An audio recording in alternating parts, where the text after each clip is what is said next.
So I've had a few comments on some of my posts and on Twitter as well, even, of people wanting to know what my setup is, well, what exactly I'm using when I'm doing my imaging.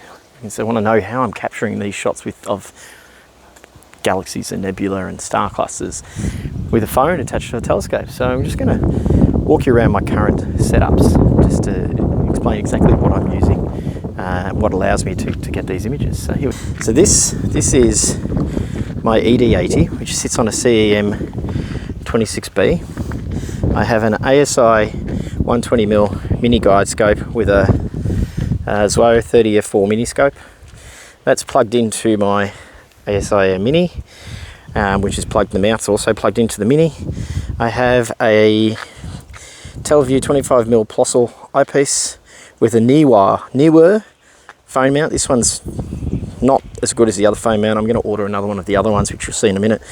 But that's pretty much the setup, how it goes on there. And obviously from there then the phone, not this phone that I'm holding, but you know, the phone is attached, locked in place, position. The other thing I do is around the eyepiece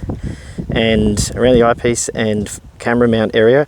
At the moment I'm gaffer taping that. So I gaffer tape that just to stop any light leakage. I am working on a 3D printed option to sort of sleeve over the top or something like that. Maybe also something like rubber, of some rubber compound maybe.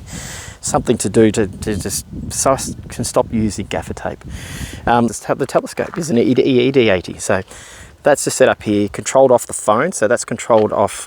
So this one I use the S22, Samsung S22, and I control the telescope with a Pixel 6 Pro through ASI Air. So the whole thing, this is like an absolute full phone setup, this one. So phone imaging, phone controlling telescope, getting great data.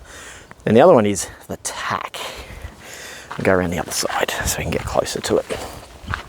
So the Tak obviously is a f2.8 8-inch Epsilon, very fast telescope, very heavy. Sits on an EQ5 modded mount, so it's had a belt mod on it. My cable management's pretty shit. There's 16.5 kilos of weight on there. I need to get a little bit more. I'm going to get another one of these ones today, so I've got a bit more weight to make sure it's fully balanced. On that, it's a little bit butchered at the moment. It's just like, I don't even know how to explain what's going on there, but it works at the moment. I'm going to redo this properly, get some more parts milled.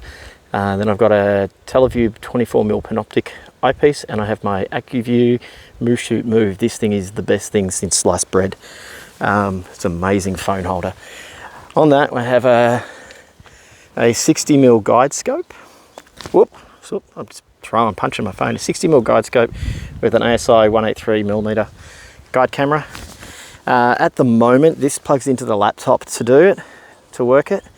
I have not yet been able to get the ASI Air Mini to move the mount. I can manually move the mount in the ASI Air Mini, but when I polar align it, does the plate solve, finds the plate solve, and then refuses to go any further. I got a feeling that I'm going to need to plug the handset in for this one, even though I've been told I can't, or no, that I don't need to.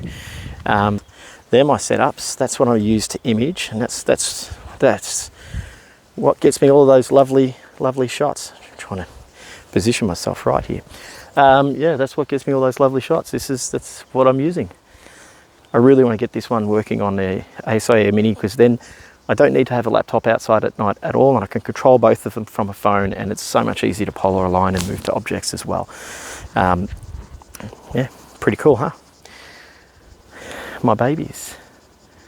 Anyway, don't forget to like and subscribe. Merch store, astropunk.store. Some cool hoodies and t-shirts, and even some of my images you can get printed up and sent out. And hang around for the next vlog. See you later.